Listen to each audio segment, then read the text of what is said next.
이브라힘 콜도브스키는 말하기를 나의 종교는 생명 있는 모든 것에 대한 사랑이다 라고 말했습니다.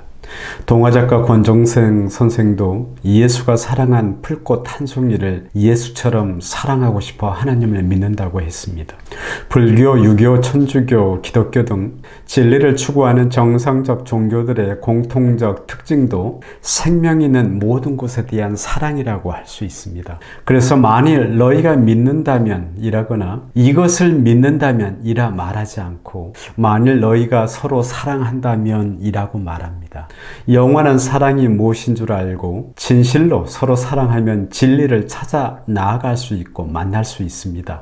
아직 하나님을 본 사람은 아무도 없지만 하나님은 사랑이시므로 그분은 사랑을 통해 당신을 다양한 방식으로 드러내십니다. 그러므로 우리가 서로 사랑할 때 하나님은 우리 안에 있고 우리는 하나님 안에 있게 되는 것입니다. 그러니 나만을 사랑하고 내가 만든 교리를 사랑하라고 가르치는 것은 필시 사람을 미혹하는 미신, 신봉입니다. 레프 톨스토이 역조 인생이란 무엇인가에는 독서와 사색을 통해 만난 그의 통찰이 이렇게 적혀 있습니다. 남을 대신하여 그들의 신과 우주에 대한 관계를 결정할 권리를 넘보는 사람들이 있다. 한편으로는 그러한 권리를 남에게 양보하고 그들이 말하는 것을 그대로 맹신하는 수많은 사람이 있다.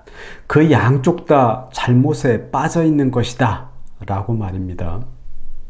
이는 톨스토이가 이단, 사교의 폐해를 경계한 것이기도 하지만 오늘날 정상적인 종교 지도자들도 귀담아 들을 말입니다. 왜냐하면 매주 쏟아지는 각종 설법과 설교 속에서도 이런 위험이 은근히 내포되어 있기 때문입니다. 마치 종교상의 모든 문제가 이미 해결되어 교리가 확립되어 있다고 믿고 이내 그 같은 문제의 해결과 교리 그리고 그들의 신앙까지도 종교 지도자들에게 의존하고 맹종을 하는 일이 있는데 이는 남이 나의 신앙을 전매특허 삼도록 하는 것과 다를 바 없습니다. 이런 위험에 대해 밀턴은 말하기를 맹목적인 신앙에 의해 만들어진 무쇠 멍에의 흔적이 노예의 증거로서 오래오래 우리의 목에 남게 되지 않을지 나는 두렵다라고 했던 것입니다. 자기 신앙을 종교 지도자에게 위탁했어도 의존도 문제라는 것입니다. 인생이란 세월의 흐름에 따라 때 묻은 빨랫감처럼 될 수밖에 없습니다.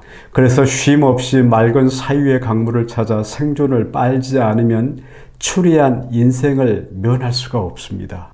신앙도 인생을 빨리하는 것이요 선종도 빨리하는 것인데 남에게 맡기고 의존해서 될 일이겠습니까? 저의 미천한 지식과 경험으로 볼 때도 참된 신앙을 지니려면 먼저 진리를 알아가려는 부단한 노력과 분투가 있어야 하고 그 다음은 내 안에 싹튼 진리의 지식을 기르기 위해 합당한 삶을 살아야 한다는 것입니다.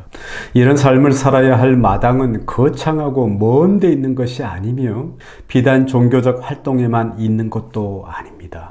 바로 매일을 사는 우리네 일상적 삶의 현장에 있습니다.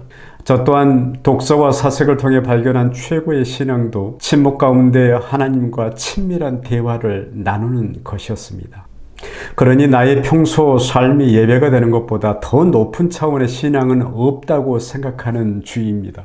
레프 톨스토이도 말하기를 신앙에 합당한 행위의 본질은 빛나는 공명과 업적에 있는 것이 아니라 남의 눈에 띄지도 않을 만큼 사소하지만 오로지 하나님을 위해 하는 행위 속에 있다고 했습니다. 신앙은 누구에게 위탁하고 의존하고 맹종하는 순간 문제가 발생합니다. 그것은 마치 성장에서도 계속 엄마 젖꼭지를 물고 사는 것과 매한 가지입니다. 바람직한 신앙은 아닙니다. 부모도 자식이 성장하면 독립적 인간이 되는 것을 기뻐하지 않습니까? 하물며 진리의 하나님이시겠습니까? 매주 종교시설에서 행해지는 인사치레 기도와 찬송, 자기 체면에 익숙한 긴장과 감사의 설교 중심 예배는 다분히 경계해야 할 일입니다. 자칫 신자들의 불안을 적절히 관리하는 행위가 될 수 있기 때문입니다. 나는 무교회주의자는 아니지만 오늘날 종교의 폐해가 교묘히 늘어나고 있음에 두렵습니다. 특히 자신을 하나님이라고 칭하는 자일수록 경계해야 합니다. 가난한 마음을 사는 일상이 진리의 하나님을 향한 거룩하고 산 예배요 향기로운 경배입니다. 저마다의 고귀한 신앙은 종교 지도자들을 다만 유익한 선생으로 삼되 자기의 신앙이 맹종이나 의존의 대상이 되지 않도록 해야 합니다. 진리는 바로 내 안에, 우리 안에 내재해 있습니다.